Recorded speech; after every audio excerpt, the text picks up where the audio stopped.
ҳамасола бо мақсади пешгирӣ аз ҳолатҳои фавқулода дар муассисаҳои таълимӣ рӯзи мудофиаи гражданӣ доир карда мешавад. Бо ин мақсад дар таълимгоҳи рақами 10-уми шаҳри Ҳисор дар доираи амалишавии ин рӯз чорабинии васеъи омӯзишиву таълимӣ, дастурдиҳӣ ва намоишӣ сурат гирифт.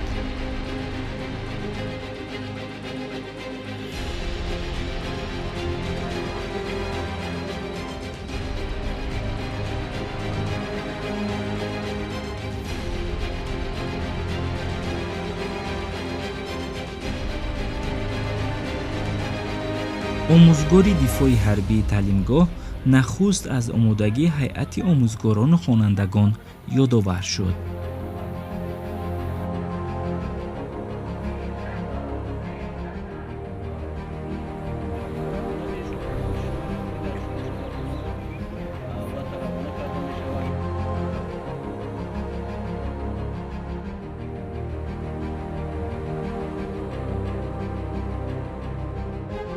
дар маросими оғози тадбир парчами ҷумҳурии Тоҷикистон ба базмгоҳ ворид карда шуд. Боиси қайд аст, ки ин чорабини омӯзиширо масъулини таълимгоҳи номбурда дар ҳамкорӣ бо кормандони бахши Кумитаи ҳолатҳои фавқулода ва мудофиаи гражданӣ дар шаҳри Ҳисор ташкилу роҳандозӣ намуданд.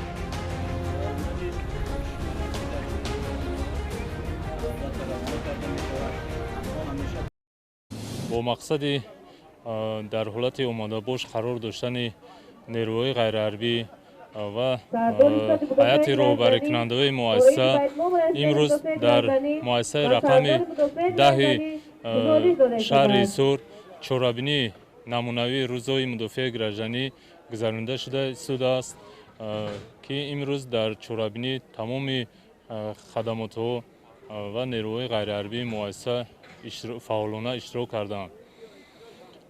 мақсади баргузории чорабинӣ аз ин мебошад, ки дар вақти рух задани ҳолатҳои фавқулода, яъне заминларзаи 6 бала омодабошии муассисаҳои таълимӣ мебошад ва инчунин ҳамасола тибқи нақша чорабинӣ ва амри раиси шаҳр ба тавсия расида дар тамоми муассисаҳо рӯзҳои мудофиаи гражданӣ баргузор карда мешавад.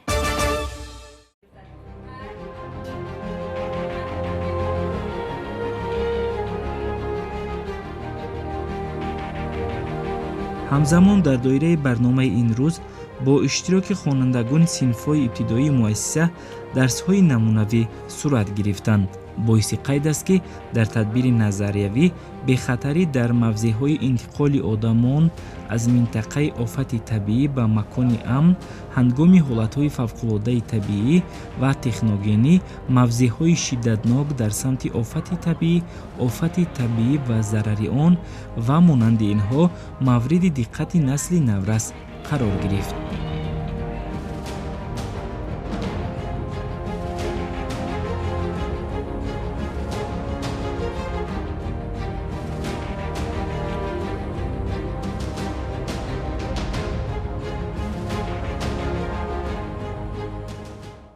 заминларза яке аз офатҳои табиии харобиовар мебошад, ки дар ватани мо зуд рух медиҳад.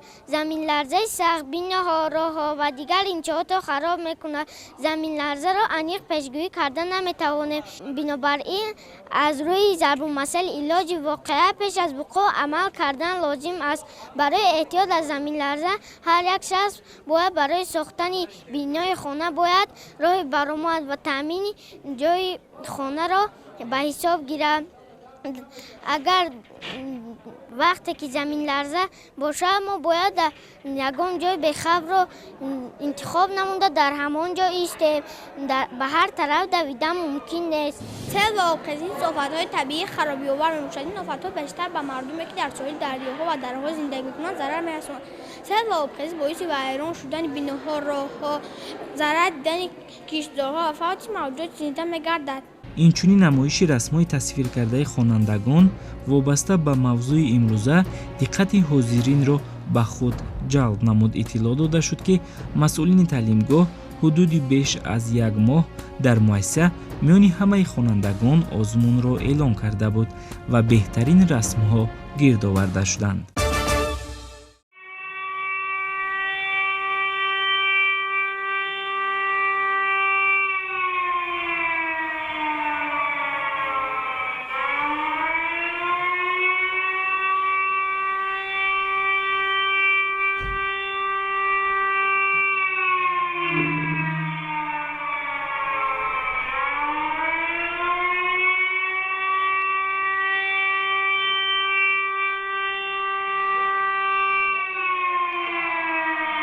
همه آموزگاران و خوانندگان موافق نقشه اواکواسیا داخل بینای مؤسسه را ترک نموده به جایهای بی‌خوف برآورده شوند. با صدای بانگ خطر آموزگاران و خوانندگان از داخل بینای تعلیمی به موضع بی‌خوف برآمدند.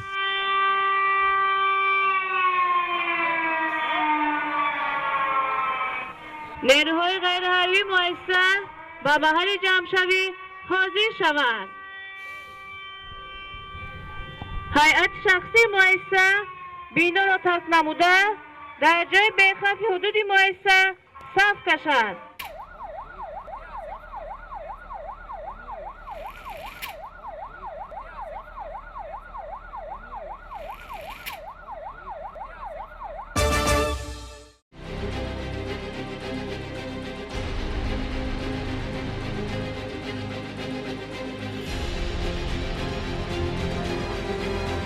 در روند مشغولیت آماده‌باشی و آموزشی اطلاع داده شد که بر اثر زمین لرزه 6 بالا خوانندگان و آموزگاران بی‌ضرر گردانده شده سری وقت به جای بی‌خوف انتقال داده شدند. باعث قید است که در روند این عملیات همه موافق نقشه اواکواسیا عمل نمود.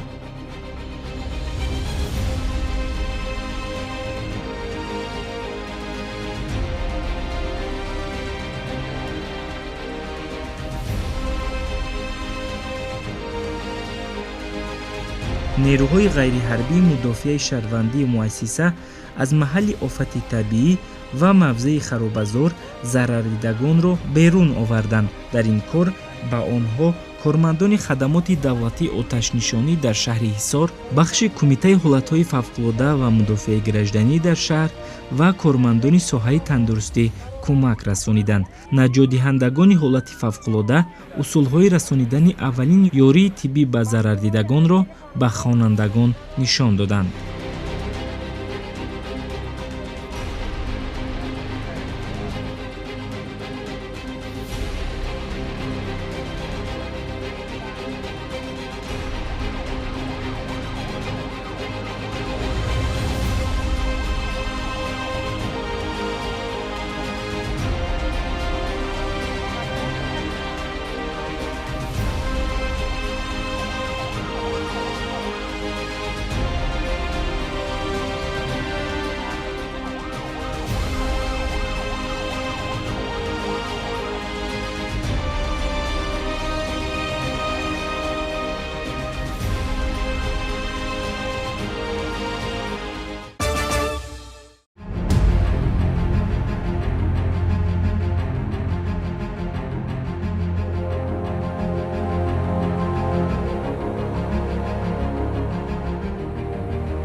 با همین ترتیب هیئت صنف‌ها با شمول خوانندگان معین کرده شد که همه نورسان از بینا بیرون آمدند.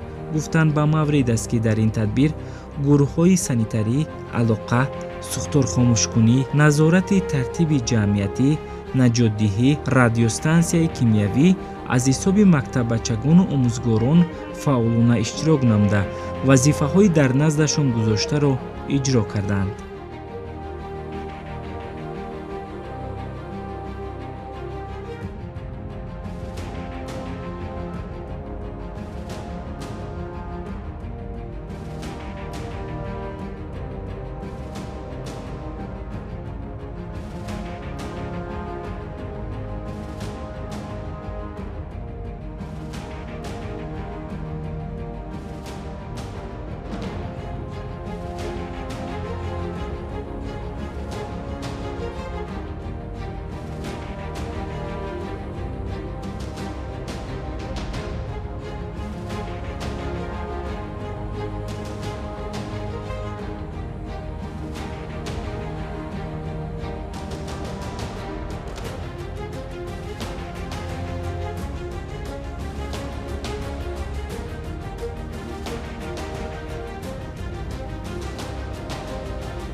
дар идомаи чорабинӣ баҳри огоҳии бештар пайдо намудани насли наврас аз офатҳои табиӣ ва техногенӣ, пешгирӣ аз ҳолатҳои сӯхтор, ҷараёни амалишавии ин ҳодиса ва хомӯш намудани валангаи оташ мавриди таваҷҷӯҳи ҳозирин қарор дода шуд.